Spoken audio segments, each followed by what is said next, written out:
Bienvenidos a Filosofía en tiempos de no filosofía, un espacio de reflexión profunda sobre el pensamiento filosófico. En la actualidad, un programa dirigido por Filosofía Tierra.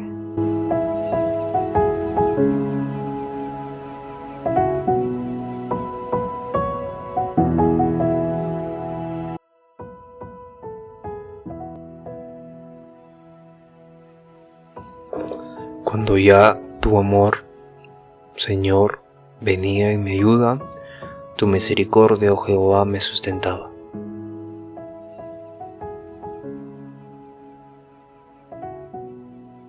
Salmo 94:18.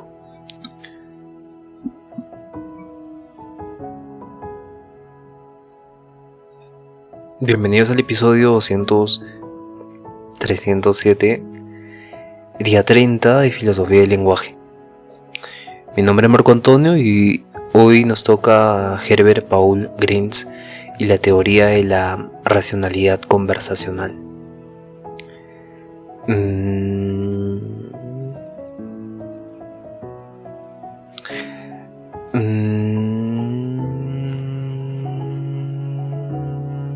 Grins habla de la implicadura, ¿no? Más adelante, ¿no? Pero hoy vamos a hacer la teoría de la racionalidad conversacional, donde Grins reflexiona que cuando nosotros conversamos a menudo comprendemos más de lo que literalmente se dice, ¿no? Por ejemplo, si alguien dice hace frío, puede estar pidiendo que cierren la ventana, aunque no lo diga explícitamente. Y Herbert Paul menciona que el lenguaje nos ofrece una respuesta en el hecho de comunicarnos con palabras, ¿no? Existe una intención mucho más allá de las palabras que responde a la respuesta de qué pasa en ese lenguaje oculto. Por ejemplo, cuando mencionamos antes, ¿no? Hace frío, entonces uno puede interpretar: le paso mi casaca, cierro la ventana, nos vamos a otro sitio. Entonces hay un tipo de implicadura conversacional ahí, y se basa en esta idea, ¿no? De que toda conversación racional se rige bajo el principio cooperativo, donde los interlocutores van a colaborar mutuamente para lograr una comprensión. Y este principio se divide en 4 máximas, ¿no? Que si bien no siempre se cumplen literalmente, van a guiar la interpretación de lo que se dice, ¿no? La máxima de cantidad, que se refiere a qué tan informativo o qué tan necesario se pide, se está hablando. La máxima de calidad, que es que no digas lo que crees que es falso o no tengas pruebas, ¿no? Un lenguaje incierto, ¿no? La máxima de relación, que básicamente es la relevancia de lo que dices. Y la máxima de modo. Esta máxima de modo se refiere a la claridad, a evitar las ambigüedades, ¿no? Y cuando estas máximas se violan, muchas veces a propósito, generamos significados implícitos, ¿no? Que denomina implicaturas. Y claro, por ejemplo, si alguien dice hay una estación de servicio a la vuelta, y cuando se le pregunta si hay gasolina, diría, ¿no? Está sugiriendo que en esa estación hay gasolina, aunque no nos diga. Y así Grins nos muestra que el lenguaje cotidiano está impregnado de racionalidad informal, de un tipo de lógica implícita que nos permite leer entre líneas, ¿no? Captar ironías, insinuaciones, hasta rechazos con cortesía, ¿no? Hablar bien, entonces, no es solo una cuestión de usar palabras correctas, sino más bien de compartir formas de pensar cooperativa, ¿no? Y su teoría tuvo un gran impacto no solo en la filosofía del lenguaje, sino también en la práctica lingüística y la inteligencia artificial, ¿no? Y los estudios sobre comunicación humana son muy interesantes también, porque Greens nos recuerda que el significado no solo está en las palabras, sino también en lo que hacemos con ellas, ¿no? En cómo los otros logran entenderlo, cómo ocurre este efecto de interpretación frente al otro. Entonces Greens propone ahí el principio de cooperación, ¿no? Donde los interlocutores colaboran para generar el significado. Y claro, este principio no es una regla estricta, sino es una presuposición compartida, ¿no? Cuando alguien habla, asumimos que lo hace con la intención de ser entendido, de contribuir de alguna forma útil a la conversación. Por ejemplo, cuando decimos ¿dónde está Pedro?, preguntamos y luego decimos hay un auto estacionado frente a su casa. Entonces la respuesta no responde directamente, sino que se puede inferir de que Pedro no salió de su casa y por lo tanto no llegó, ¿no? Ambos asumen que la respuesta fue relevante y conectada con la pregunta. Entonces Greens describe este principio como un tipo de mencionamos antes la implicadura, ahí está la teoría de la implicadura conversacional. Y claro, entonces Greens describe este principio como: haz tu contribución conversacional tan informativa como se requiera, ni más ni menos, hazla veraz, relevante y clara en el momento en el que ocurre. En ese sentido, en este marco se dividen estas 4 máximas, ¿no? Cantidad, calidad, relación y modo. Y el principio de cooperación es la base del significado implícito, donde no todo lo que se dice comunica, o no todo lo que se dice está en palabras. Mucho se transmite en lo que asumimos, en lo que inferimos, en lo que interpretamos. Gracias a este acuerdo tácito de colaboración ocurre esto cuando una de nuestras máximas puede ser violada, dado que el oyente no piensa que el hablante es incoherente, sino que busca un sentido oculto, busca hablar de forma implícita o decir algo de una forma oculta, ¿no? Por ejemplo, cuando alguien dice, bueno, Juan tiene un buen sentido del humor, en respuesta, digamos, a preguntarle a su buen profesor, está diciendo implícitamente que no lo es, ¿no? Y sin decirlo directamente, está ocultando un tipo de comunicación directa, ¿no? Y en ese ocultamiento existe una implicadura que tiene sentido. Y claro, Herbert Paul Greens propone 4 máximas conversacionales, y la máxima, por ejemplo, de cantidad. Se trata de que estas máximas son reglas no escritas que debemos usar para que la comunicación no tenga implicadura, para que sea una comunicación directa.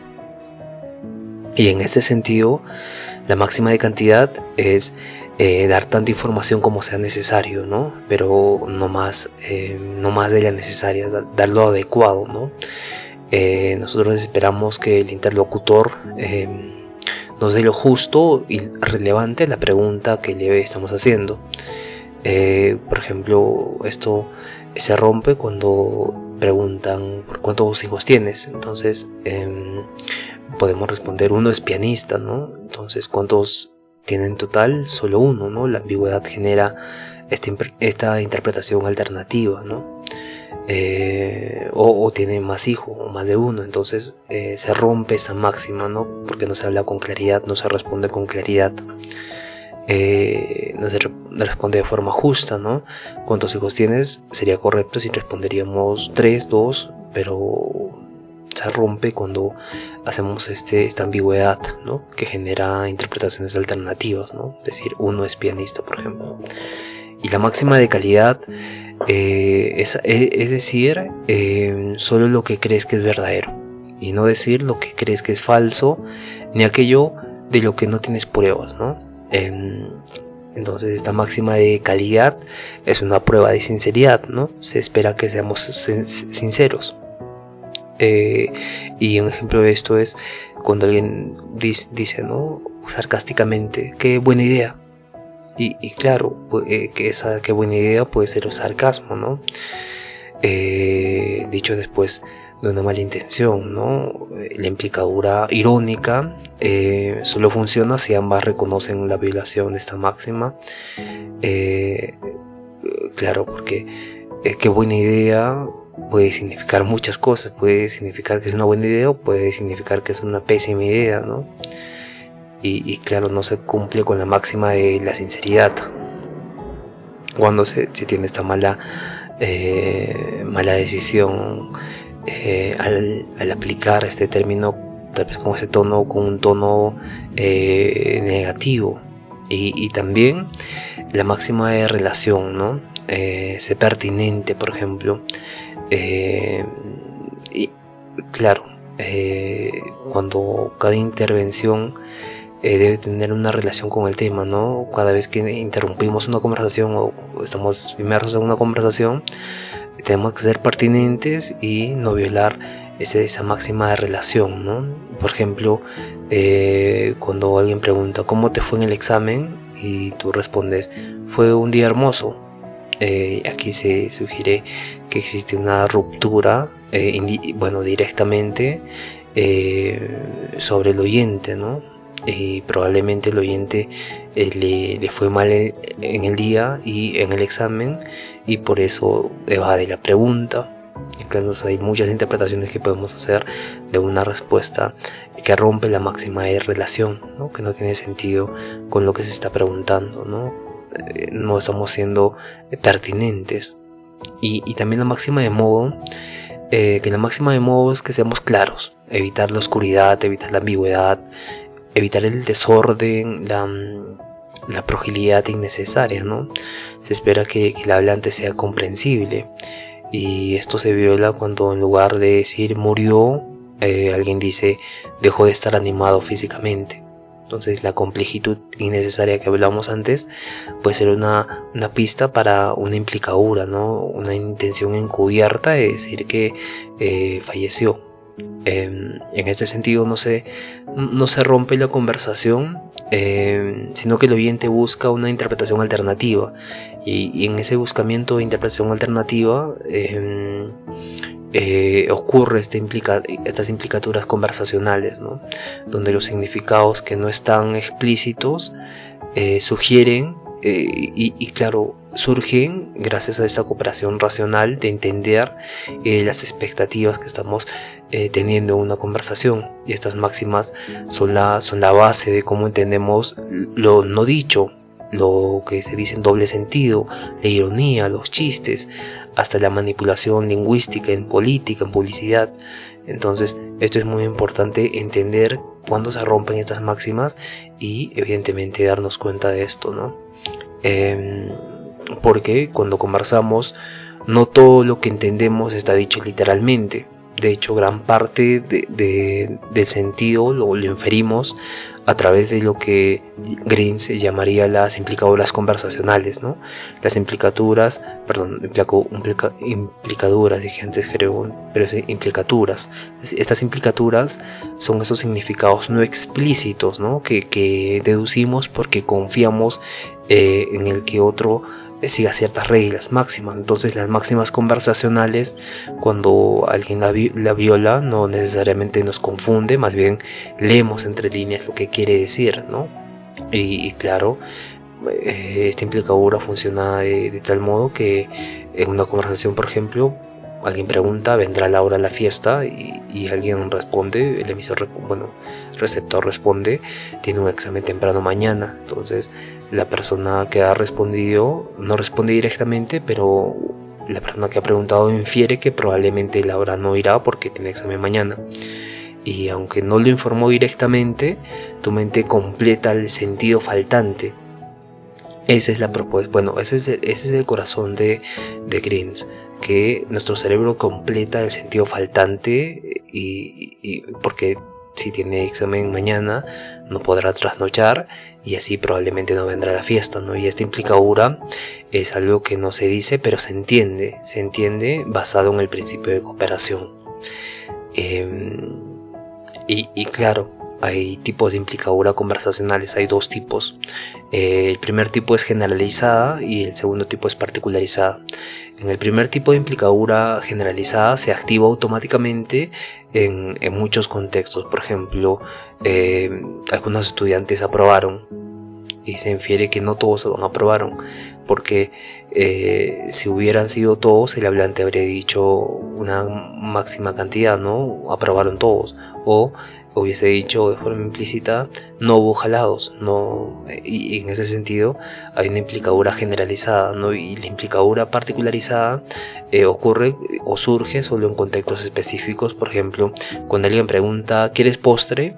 Y otro responde estoy a dieta, se infiere que no quiere postre aunque no lo diga explícitamente, ¿no? Entonces la clave está en la racionalidad y la cooperación del oyente, ¿no? Entonces Grimes creía que interpretamos al otro como alguien razonable, alguien relevante y sincero, y por eso cuando algo suena ambiguo buscamos una intención oculta, ¿no? Una intención coherente con esas máximas. Incluso en el sarcasmo, en la ironía, en los dobles sentidos, confiamos en que hay un mensaje detrás, ¿no? Entonces las implicaduras nos enseñan que el lenguaje humano va mucho más allá de las palabras, ¿no? Interpretar es siempre un acto de inteligencia compartida, ¿no? Y eso es lo interesante en Grimes, porque existe cierto tipo de existe un tipo de elemento que hace que la mente complete el sentido de las oraciones que no se dicen directamente. Y claro, hay una diferencia entre la implicatura y la presuposición, ¿no? Evidentemente, en la aplicación en la filosofía, la publicidad, la política, la ética, y en toda conversación decimos mucho más de lo que en apariencia se oye, ¿no? Más allá del contenido literal, nuestro lenguaje está lleno de significados implícitos, ¿no? Y esto es lo que Paul Grimes nos ayuda a entender como profundidad, ¿no? Que hablamos cooperativamente y que mucho de lo que comunicamos no está en lo que decimos, sino en lo que el otro infiere que hemos querido decir, que quisimos decir. Primero está el principio de cooperación, donde hablamos bajo el supuesto común de que ambos, un hablante y un oyente, queremos entendernos, y a partir de eso Grimes propone 4 máximas conversacionales: cantidad, calidad, relación y modo. Y para repasar nada más, ¿no? Cantidad, decir lo necesario y nada más. Calidad, decir la verdad, ser honesto. Relación, hablar cosas relevantes o relevante al contexto que se está hablando. Y modo, ser claro, ¿no? Y cuando estas máximas se respetan, o también se pueden romper maliciosamente, con intención, se generan implicaduras, ¿no? Y claro, existen significados que no se dicen, pero se sugieren. Por ejemplo, si alguien dice hace frío al entrar en una habitación, quizá no busca solo informar el clima, sino que implícitamente está diciendo que quiere que cierren la ventana, que le presten una casaca, que le inviten un café, lo que fuese. Entonces ahora tenemos que entender que no todo lo que está detrás de una frase es algo de una implicadura, algo implicado, porque algunas cosas están presupuestas. Si digo dejé de fumar, estoy presuponiendo que antes fumaba, ¿no?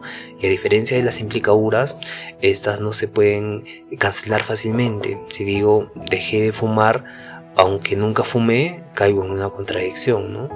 Y claro, la presuposición siempre corresponde a este tipo de